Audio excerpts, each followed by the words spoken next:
Alors, écoutez, on reprend. On reprend. Il reste quelques présentations avant l'AGA.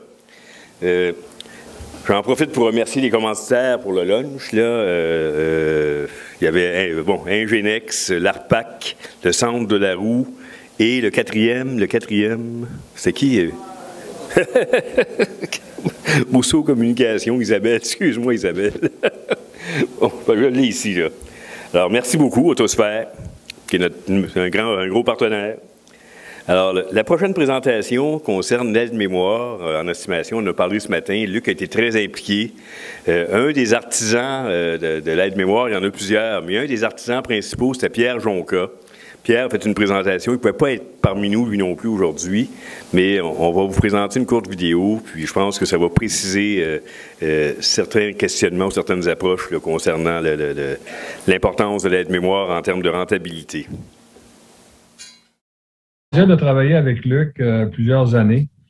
Et Luc, me connaissant de mes antécédents au point de vue là, réparateur, estimateur de dommages et surtout formateur pour les estimateurs. Suite à ça, Luc m'a demandé si je pouvais participer à l'élaboration d'un aide-mémoire pour aider les estimateurs dans l'industrie.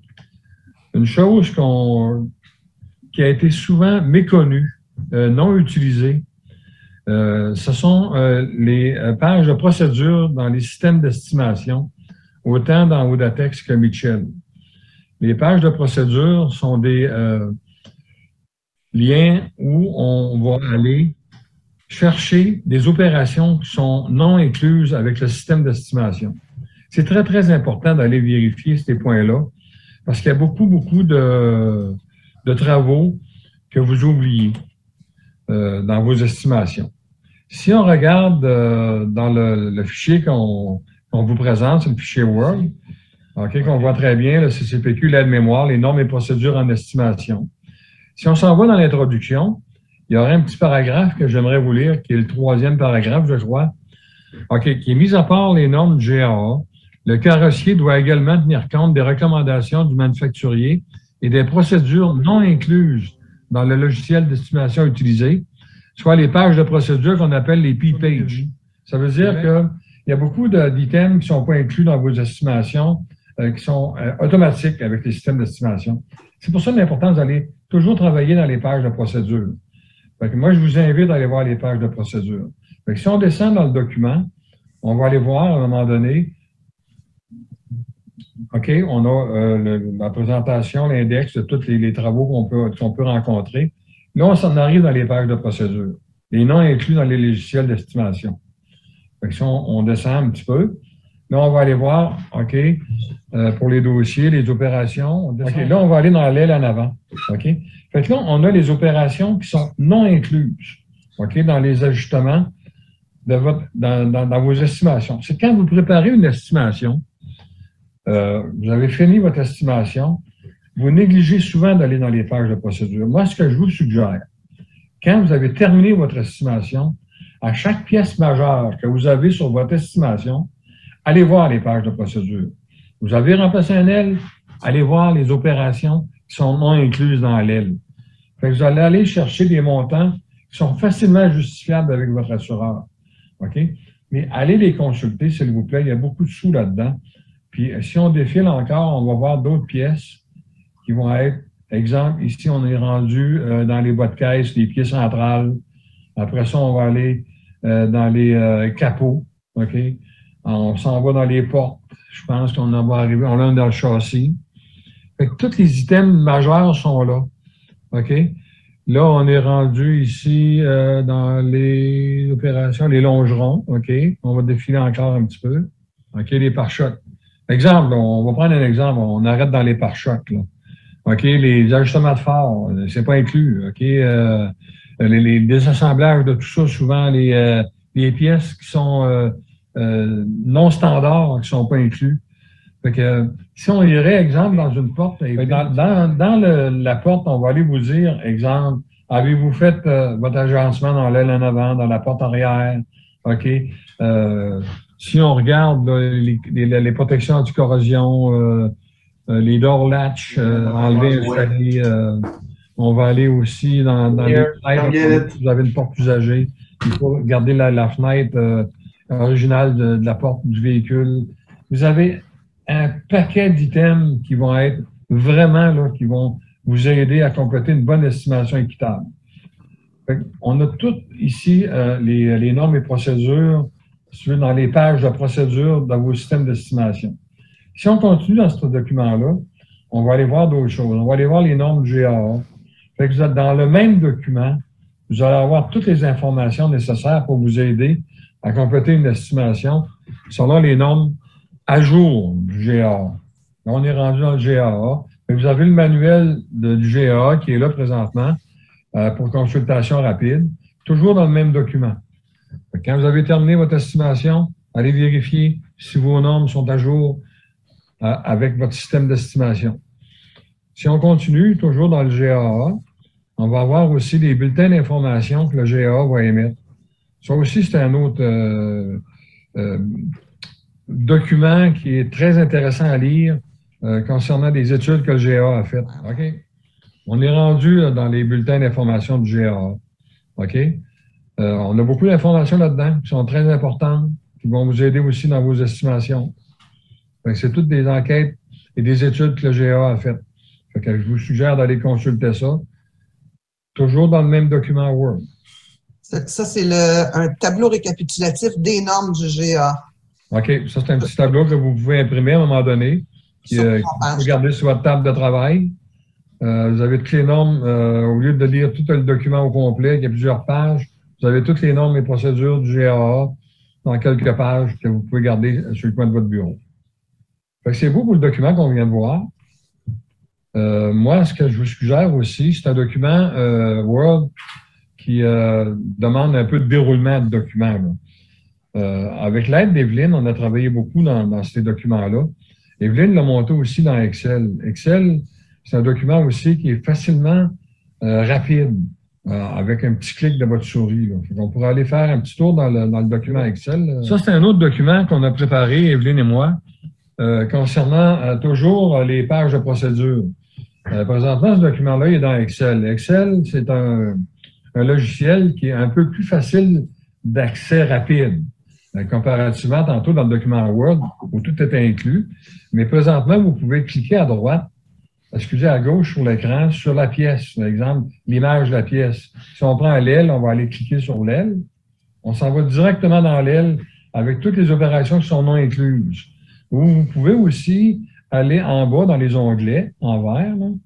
Là, on peut aller voir, exemple, le capot, pour nous donner une idée. Là, on est rendu dans le capot. Là, on a les opérations qui sont non incluses avec le logiciel d'estimation.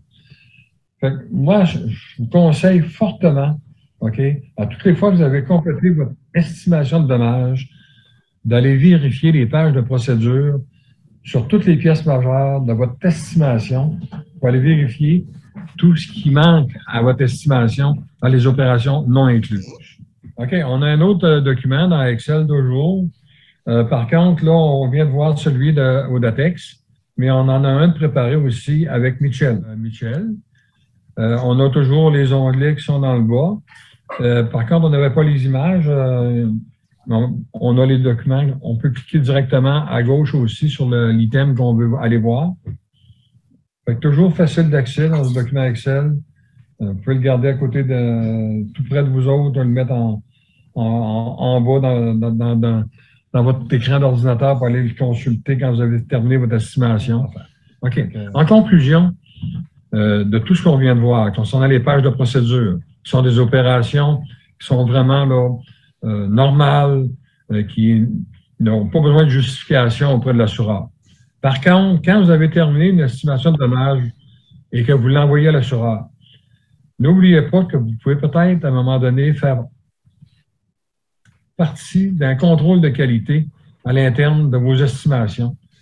Soyez prêts, OK, à justifier et à expliquer chaque ligne d'estimation de votre estimation pour être certain là, que l'assureur comprenne très, très bien que vous avez été honnête dans votre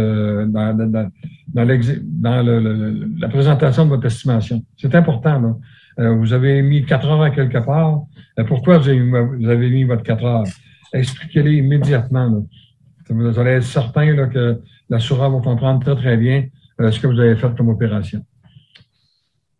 Juste peut-être pour préciser, dans les pages, oui, il y a eu une justification à faire avec le temps, mais de plus en plus, les gens commencent à maîtriser cette façon de faire-là. Comme je disais tantôt, il y a beaucoup d'assureurs qui ont commencé à donner de la formation à leurs gens dans l'imagerie pour être capable de bien comprendre que dans le fond, l'assureur veut payer un juste prix. Puis si c'est justifié, bien, ils vont le payer et il n'y a pas de souci. C'est quand c'est peut-être pas compréhensible ou que c'est pas justifiable, c'est là que les autres, bien, ils veulent couper puis ils se disent, bien, le mot d'ordre, c'est ça, tu sais. Donc, de plus en plus, ça prend des bons estimateurs, puis de plus en plus, ça prend du temps à faire les estimer. Hein, on parle de 2 à 3, 4 heures des fois dans l'estimation pour arriver à des constats que, bon, est-ce qu'on a assez de temps pour faire une bonne réparation de qualité? Mais, moi, je dis tout le temps, après, l'estimer, c'est des dépenses. Fait que c'est la base de notre métier.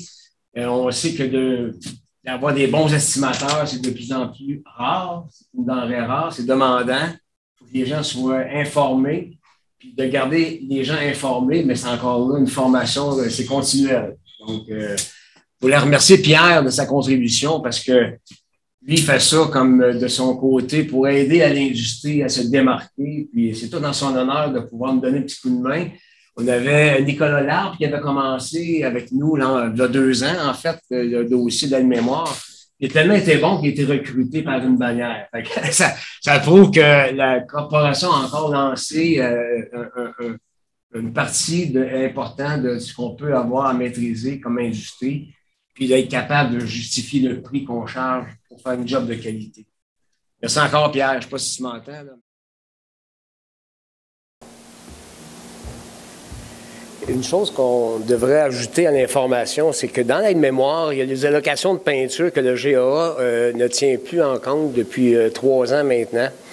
On l'a bonifié de toutes ces années-là avec des augmentations que les compagnies de peinture ont eues à chaque année, des fois même l'année passée 2 augmentations.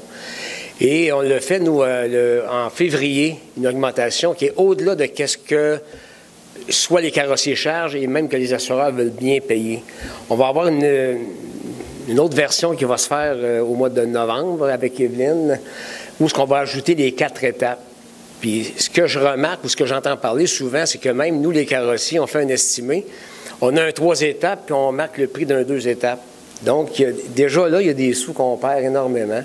Je regardais aussi dans les 4 étapes, il n'y a aucun logiciel qui marque les temps donnés. On sait que ça prend beaucoup plus de temps à faire un 4 étapes. Bon, il y a des shortcuts qu'on peut faire avec un 3 étapes, mais quand même, il y a un prix à ça. Puis là, j'ai des documents d'estimation où ce que ça nous a coûté 800-900$ de matériel, quand l'assureur nous en a payé 1000. Il y a un disconnect.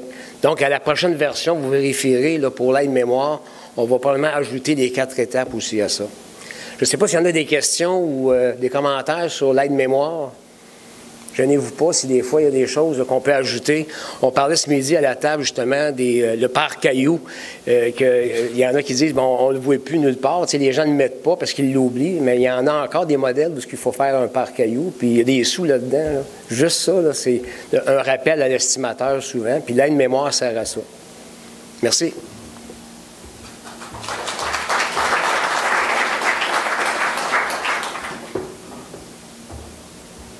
Oui, merci, Luc. Simplement là, pour vous dire que Luc là, il a été l'instigateur du dossier de l'aide-mémoire. C'est vraiment lui qui a piloté le dossier, puis ça a été un dossier ardu.